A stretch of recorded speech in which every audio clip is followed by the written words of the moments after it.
YouTube, what is going on? My name is Jake Asman. Welcome into my channel. Appreciate all of you for liking and subscribing. If you're new, well, please like and subscribe for more daily videos. I post clips to my radio show every day that airs Monday through Friday from 9 a.m. to 11 a.m. Eastern on Sports Map Radio. And I also do a lot of exclusive YouTube content, including a lot of Jet videos like this one right here. Also, if you are still looking to purchase a jersey of Zach Wilson, Elijah Moore, Mekhi Becton is on there, DM me on Twitter after you follow me. So follow me and subscribe to me on YouTube first, then message me on Twitter at Jake Asman, and I'd be happy to hook you up with a link to a website from Parts Unknown where you could purchase a jersey for about $30 or so. And look, if Zach Wilson stinks, then you're not on the hook for like a $150, $200 jersey that you would actually have to pay if you went through the NFL. So that's my gift to you if you please subscribe to the channel and then follow me on Twitter and shoot me a message. All right, today I want to talk about something that I saw from USA Today. USA Today ranked all the NFL stadiums, and MetLife Stadium was 27th in the league. And I don't think any Jet fan or any Giant fan would disagree with the rankings here. MetLife Stadium cost $1.6 billion to make 10 years ago, 2010. And the stadium stinks. It is a giant air conditioning vent. That's it. That's what it looks like. You walk in there, it's bland, it's boring. Let me make something very clear. This is not a knock on Jet fans or Giant fans. Those two fan bases are two of the most passionate fans in the league. But the stadium stinks. $1.6 billion. At the time of its completion, it was the most expensive stadium ever built in America. And that's all we have as fans? That thing? Oh, they added more suites. Great.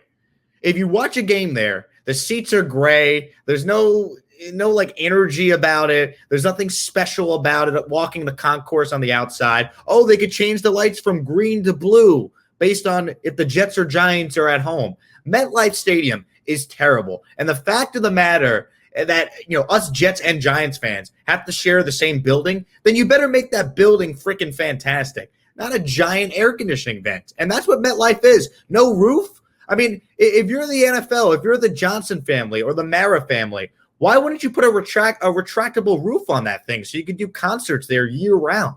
I mean, it makes no sense. You could only use the building in like the fall for 8 home games for each team. And, you could do some concerts in the summer and the spring. That's it. It makes no sense. MetLife Stadium is terrible. So when I saw this list from USA Today and they ranked MetLife Stadium as 27th, I'm like, yeah, that's spot on. The only stadiums that were ranked higher than MetLife, or I guess worse than MetLife if we're doing it that way. Number 28, Paul Brown Stadium, home of the Bengals. That place is just old. Nissan Stadium, another stadium that's old and outdated. That came in at 29th. 30th was FedEx Field. If you've ever been there, it is not great. They're trying to get a new stadium. It's not good at all. And that's it, because the Jets and Giants obviously share a building, and the Rams and Chargers share a building as well. What a joke. MetLife Stadium, for the amount of money it costs, is just boring. It's bland. It doesn't do anything that, makes you all excited. Look at the Rams' new stadium. I went to the Super Bowl covered for work a couple of years ago in Atlanta at the Falcons Stadium.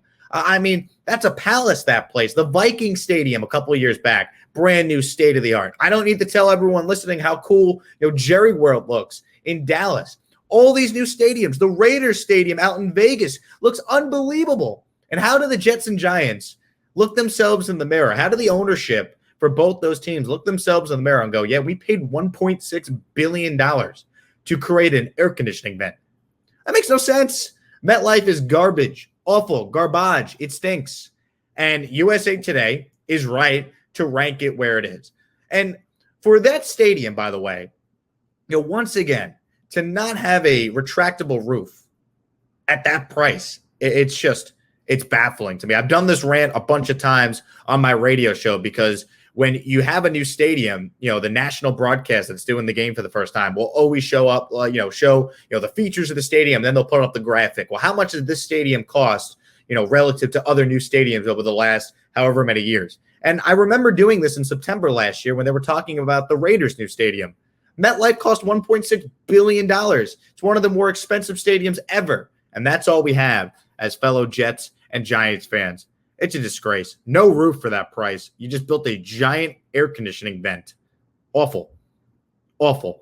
And, it's not a knock on the fans because the fans are loud. Jet fans and Giants fans are loud. If the Jets are good this year, opening day against the Patriots, it's going to be nuts. The Giant fan could get into it. We know about the New York sports fan, but the stadium's awful. So USA Today ranking MetLife 27th.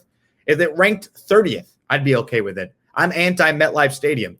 And there's been no postseason games there. There's been one. The Giants beat the Falcons way back in 2012. That's the only playoff game that MetLife has ever seen. You can make a case that one of the biggest games ever played at MetLife Stadium was in November of 2019 when the Ithaca College Bombers defeated the Cortland Red Dragons to win the Cortica Jug in front of 44,000 fans, a Division III record.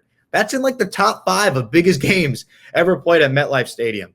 Place is a joke. So there's my rant on MetLife. Do you agree or disagree? Is MetLife Stadium one of the worst stadiums in the NFL? Please comment below. Once again, thanks for watching. My name is Jake Asman. You can follow me on Twitter at Jake Asman. Please like and subscribe to the channel below, and I will continue to post content as we get closer and closer to training camp and the start of the NFL season. Have a good Wednesday, everybody.